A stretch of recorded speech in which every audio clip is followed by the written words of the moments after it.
Thuto ya letsatsi lena e tswa dibukeng tsena. Baroma kgaolo ke ya 10, temana ke ya 14 ho isa ho ya 17. Baefese kgaolo ke ya 2, temana ke ya 8 ho isa ho ya 9. Baheberu kgaolo ke ya 11, temana ke ya 1 ho isa ho ya 3. Sehloho sa thuto ya rona ke se reng? Tumelo ya nnete. Ha re baleng Baroma kgaolo ke ya 10, temana ke ya 14 ho isa ho ya 17. Yona e baleha ka tsela ena. Ha o le jwalo, ba ka rapela jwang eo ba sa dumelang ho yena? Ba ka dumela jwang eo ba sa kang ba utlwa tsa hae? Ba ka utlwa jwang ha o se ya di bolelang? Ba ka di bolela jwang ha ba sa rongwa? Ho jwalo ka ha ho thwe, a matle ha ka kang maoto a ba phatlalatsa molaetsa o molemo, empa ha se bohle ba mametseng molaetsa o molemo, hobane Isaiah o itse, Morena ke mang ya dumelang seo re se bolelang? Jwale tumelo re e fumana ka ho utlwa, mme seo re se utlwang ke ka lentswe la Kreste. Baefese kgaolo ya 2, temana 8 ho isa ho ya 9. Yona e baleha ka tsela ena. Hobane ke ka mohau le pholositsweng ka ho dumela. Hona ha se ho tswa ho lona, ke mpho ya Modimo. Ha se ho tswa mesebetsing ya lona, e se re e mong wa lona a ithorisa. Baheberu kgaolo ke ya 10, temana ke ya 1 ho isa ho ya 3. Yona e baleha ka tsela ena.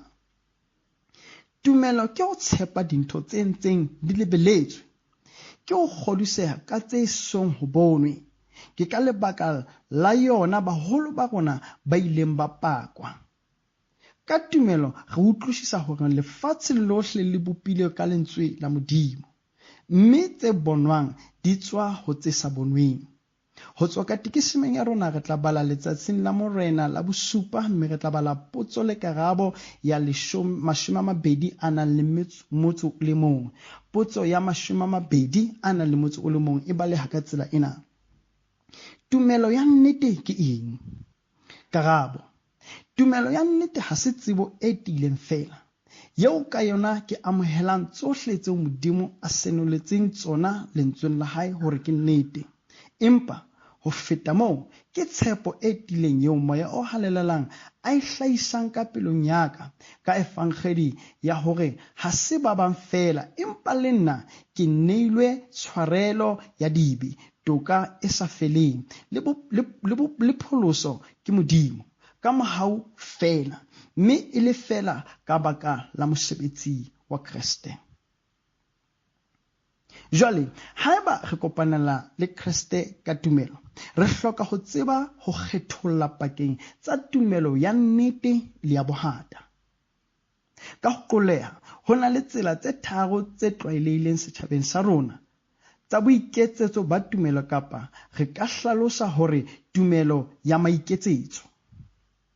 Ya pele ya maiketsetso e ka bitswa tumelo ya nalane kapa history.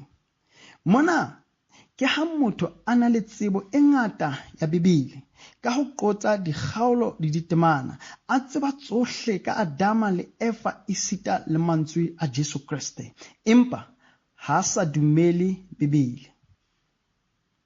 A nahana ka Bibele ka tsela e tshwanang le e jwalo ka buka fela ya dipale tse tshwanang le tseo o ka di fumanang mabenkeleng a dibuka, jwalo ka tokomane fela e kgahlisang eo o ka ithutang yona le ho itseba, empa e seng hakalo nnete eo o ka e dumelang.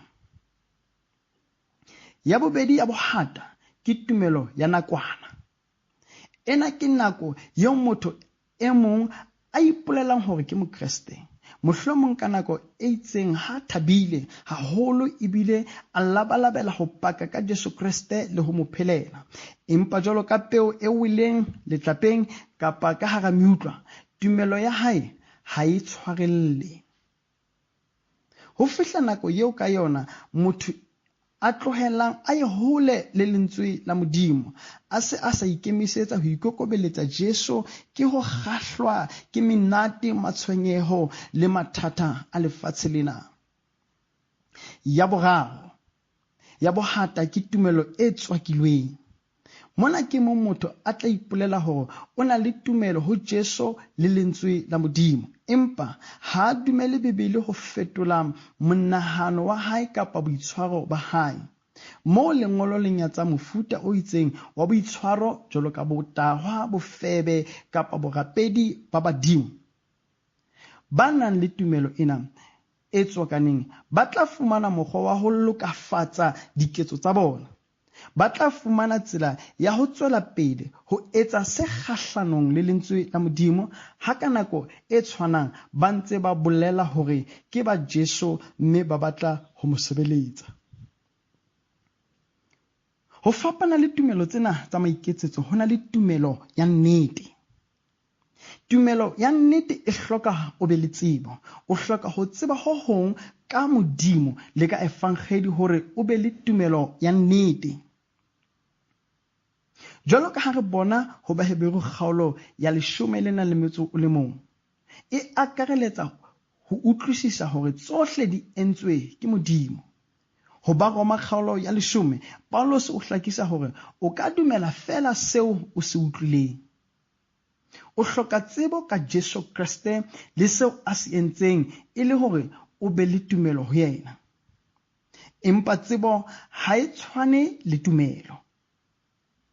Ha re botse potso ena, ke hobaneng ha batho ba bangata ba dumela ho Bebele ke lentswe la Modimo, ba dumela ho Jesu, ha ba bang bona ba sa dumele?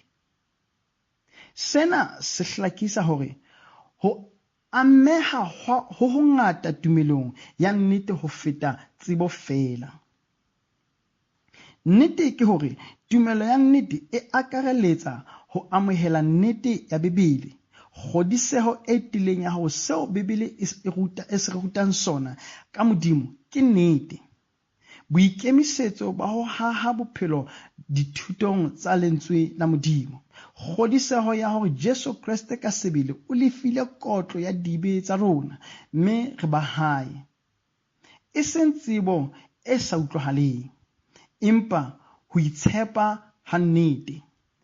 Qetellong, tumelo ya nnete ha se ntho yeo re ka inahanelang yona ka hare ho rona.